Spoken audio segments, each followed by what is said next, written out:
This is a podcast of 98FM's Dublin Talks. Remember, catch the show live Monday to Friday at 10 a.m. 98FM's Dublin Talks with Adrian Kennedy. 98FM. Tracy, tell me what happened to your 6-year-old. Saturday that we got the really good weather, the start of the really good weather. And he was only playing the road, as they all do. And the next day, he woke up with blisters all over. So he was out playing in the nice weather. He had sun cream on. Yeah, and it was reapplied throughout the day 3 or 4 times. And the next day, he woke up with blisters on his face. My God. Yeah, I got a terrible fright. Went straight to the doctor. The doctor said it was a bad reaction to the sun cream. Now, the sun cream that I use, I have a bag of sun cream because I go away every year, so I always have loads of sun cream. I don't even know where I got the sun cream. I just grabbed the first factor 50 that came to me, and I was reapplying it all the day. And he just said it was a bad reaction to the sun cream. Now, I see a photograph of the sun cream that you sent in to me. I've never actually heard of that brand, to be quite honest with you. I've never even seen that brand, but I'm looking at the photograph you sent me of your young fella, and my God, his poor little face. I know, I got a terrible fright. And was it an allergic reaction to it, or...? He just said it was a bad reaction to the sun cream. He never said it was an allergic reaction because he's not actually, like in all the years, on foreign holidays, all the time, and like he's never, ever, that happened to him, never, ever. And it never were that. And had you applied this particular brand of sun cream on him before? No, I don't think so. I must have got it. I must have picked it up on a holiday or something. On my last holiday, I must have picked it up. Because a gang of us go on holiday, so I must have just picked it up there. I don't even know where it came from. I didn't buy it. I must have just picked it up off somebody. Right. And that was the first factor 50 that came to me, so that's why I had from that on, thinking it'd be okay. I normally use the Aldi one, which is brilliant.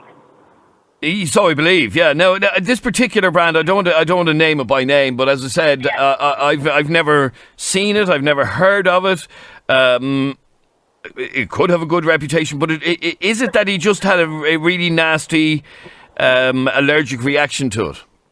But yeah, I think that way. Now, I've been online and I've researched it, and he's not the only one. Apparently, there's a lot of people all over the world getting bad reactions from it. Right, okay. I would actually like to give out the brand name so that people can be aware of it, but I've never even seen that on sale here, so it must be a foreign brand. Where do you go on holidays normally? Well, normally Spain, right, Portugal, wherever.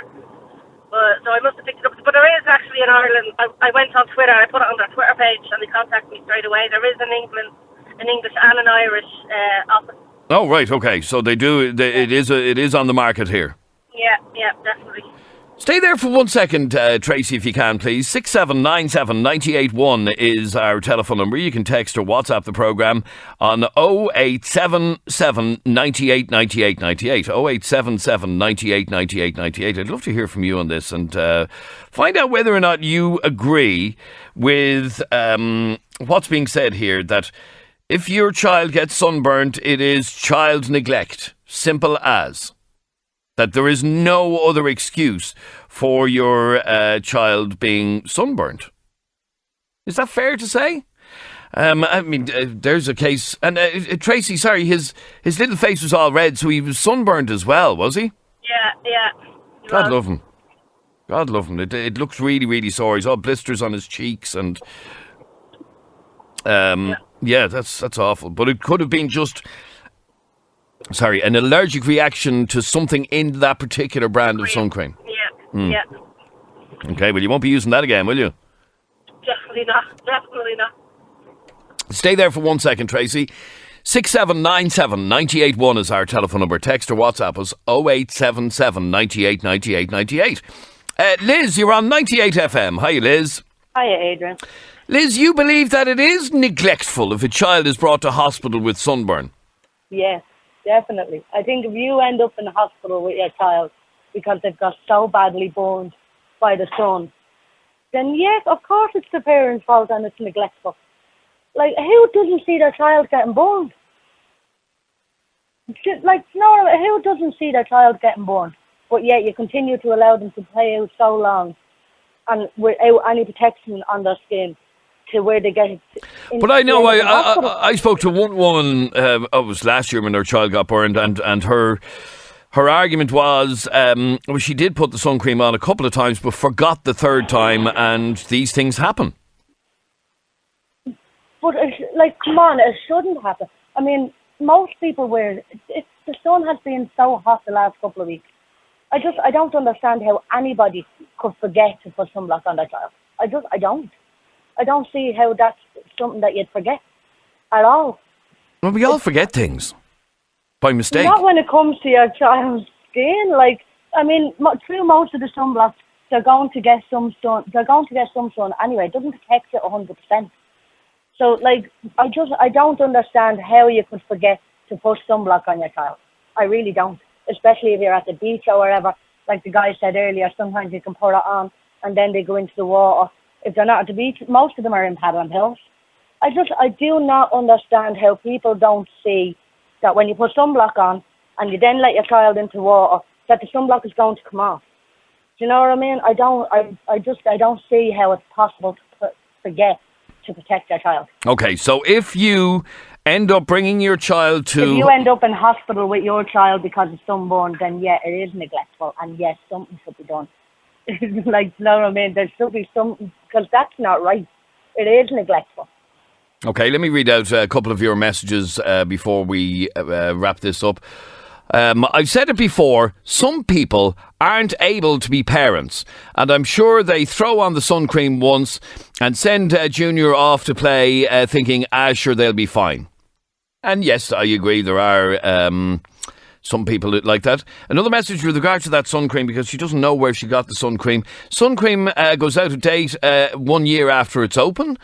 Sun cream expires, so check the date on the container, says that person. As a matter of interest, Tracy, was there an expiration date, or have you even looked? Was there? I didn't even look, to be honest, but the doctor actually said to me, even if it was out of date, he shouldn't have reacted like that. And then another message just on what you were saying. Adrian, my lads have the same problem, a reaction to certain sun creams. But I find if your kids have sensitive skin, the Lidl sun cream is the best. It's also a UVA 5-star. It's the best. We've tried everything. Even doctors have prescribed that particular cream. And that was what you were saying as well, was it? Yeah, the Aldi is about, it's even better. The Amber Solaire, I think, only has a 3-star, whereas the Aldi, and even the Tesco one have a 5-star. Okay, very good. That's another... I just got an interesting message there a second ago, which is a very interesting dilemma. And one last message. Advise people to apply sun cream at least 30 minutes before going out. And then, a lot of people actually recommending the Aldi and the Lidl sun creams as being extremely good. Anyway, thanks very much indeed for all of your calls, comments, texts and opinions. This is 98FM's Dublin Talks. This is a podcast of 98FM's Dublin Talks. Remember, catch the show live Monday to Friday at 10 a.m. 98FM's Dublin Talks with Adrian Kennedy. 98FM.